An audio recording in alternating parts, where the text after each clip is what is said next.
Okay, so we are living in this wild new era, right? An age of AI-driven abundance, where we can create just about anything we can dream up. But here's the thing, all that power creates this really interesting paradox, a deep conflict between everything that can be made and what we, as humans, can actually pay attention to. And this quote from OpenAI's Sam Altman, man, it just nails it. Think about it. If AI can generate infinite content, infinite code, infinite ideas, what's the one thing left that's actually scarce? Well, it's your attention. That becomes the most valuable commodity in the world. All right, so let's dive into the first part of this, the age of abundance. People in the know are calling this a crazy inflection point, and it's true. The tools we have now are making it so much cheaper, faster, and more powerful to build things. And that, well, that changes just about everything. Okay, but here's where it gets kind of counterintuitive. You'd think, hey, if code gets super cheap to make, we'll need fewer coders, right? Makes sense. But this idea, the Jevons paradox, says nope, actually the complete opposite happens. When something gets way more efficient, we don't just use less of it, we find a million new ways to use it. Demand just explodes. So no, this doesn't mean that jobs are just going to vanish. What it does mean is that they're going to change a lot. The real skill isn't going to be about just banging out code and fixing bugs anymore. It's going to be about being the director, using your judgment, your taste, and your intent to guide these incredibly powerful tools to create something amazing. And you can see this evolution happening with software itself. It's a perfect example. We started with these static apps that were the same for everybody. Then we got personalized apps that kind of learn your habits. But the next big leap, that's what people are calling micro apps. Just imagine, you have a problem right now, and your computer just whips up a tiny, perfect piece of software on the spot, just for that. That's the future we're talking about. And what's pouring gasoline on this fire, the cost is absolutely plummeting. The prediction is that high-level AI intelligence is going to get something like 100 times cheaper, 100 times, and that's in just the next few years. When that happens, having AI agents that are always on, just working for you in the background 24/7, that's not science fiction anymore. It's basically inevitable. Okay, so that's the abundance side of the equation. But of course, there's another side of this coin. If creation is basically free and unlimited, what's the stuff that actually becomes rare? What becomes valuable? And here we come to a hard, timeless truth that AI, for all its magic, doesn't solve. Anyone who's ever tried to start a company knows this in their bones. Building the thing, that's the fun part. The real soul-crushing grind is getting anyone to actually care about what you've built. That's your go-to-market, and it is still just as hard as ever. So yeah, this creates a whole new list of things to worry about, new bottlenecks. Human attention, obviously, is at the top of the list, but also the quality of your idea, building trust, having good taste. And you know what? Good old-fashioned business fundamentals. Having a moat, having a way to reach customers, that stuff becomes even more important when literally anyone can whip up a competing product overnight.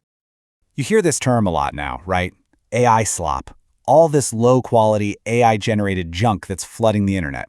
But hey, let's be real for a second. There was plenty of human slop long before AI came along. A good idea is still a good idea. It's rare. Technology is just an amplifier. It can't create a brilliant concept out of thin air. That's still our job. All right, this brings us to a really, really important concept for our economy. It's called the productivity paradox. Look, there's no doubt AI is going to boost productivity. The big question, the one with massive consequences, is how we get there. The basic formula is super simple, right? Productivity is just your output divided by your input. So if you want to make that number go up, you've really only got two choices. You can grow the top number, make more stuff, create more value, or you can shrink the bottom number, use fewer resources, and that often means fewer people. And which path we choose, well, that changes everything. And this image here lays it out perfectly. You've got the augmentation path. That's where you use AI to help people do more, to create more value. You're growing the output. But then there's the automation path. That's where you use AI to replace people, to cut cost. You're shrinking the input. And that second path, that's what leads to what economists call jobless growth. So to put it bluntly, the choice is this. Are we using AI as a tool to replace human tasks and cut costs? Or are we using it as a tool to augment human skills and create totally new things? One path is about shrinking, the other is about growing. The economic fallout from that choice is going to be huge. And this isn't just theoretical. We're already starting to see some early data, and honestly, it's a bit worrying. If you look at jobs that are highly exposed to AI, you see that employment for young workers, we're talking 22 to 26-year-olds, has already dropped by about 13%. Meanwhile, for older workers in those same jobs, it's basically flat. That really suggests that AI is starting to eat away at those entry-level roles first.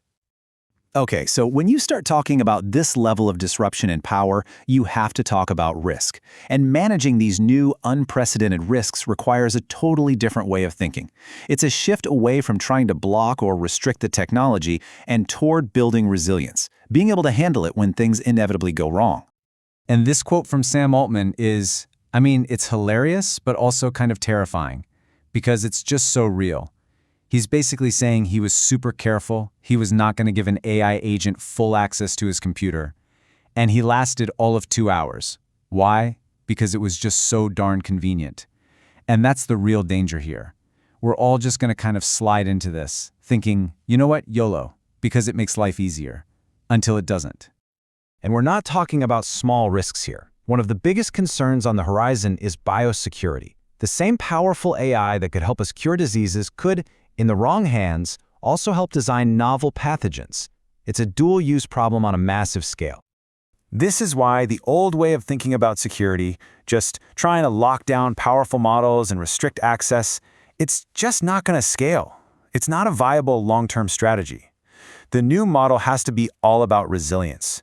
It's about assuming threats will emerge and building the infrastructure to defend against them and respond quickly when they do.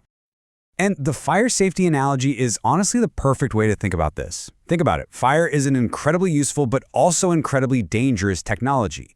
We didn't try to ban fire. That would be absurd. Instead, we built a whole system of resilience around it. We developed fire codes, flame-resistant materials, sprinkler systems, fire departments. We learned to manage the risk. And that is exactly the mindset we need for AI. So, after all that, what's left for us to do? Really. In an age of AI abundance, when the machine can handle so much of the grunt work, what are the things that make us, as humans, uniquely valuable? Well, it looks like our most important skills are going to be the ones that are the most human. Things like context engineering. That's a cool term for basically teaching an AI the tribal knowledge of your company, all the unwritten rules and cultural quirks. Then there's macro delegation and micro steering. Basically being the conductor of an orchestra of AIs, setting the high-level vision and then nudging them when they go off course. And of course, the timeless stuff, good taste, solid judgment, empathy, and just being able to communicate a clear story. And at the end of the day, this might be our most powerful, most lasting advantage. There are actual studies on this. People consistently rate a piece of art higher if they think a human made it. We're just wired that way. We crave the human story behind the thing. The intention, the struggle, the creativity.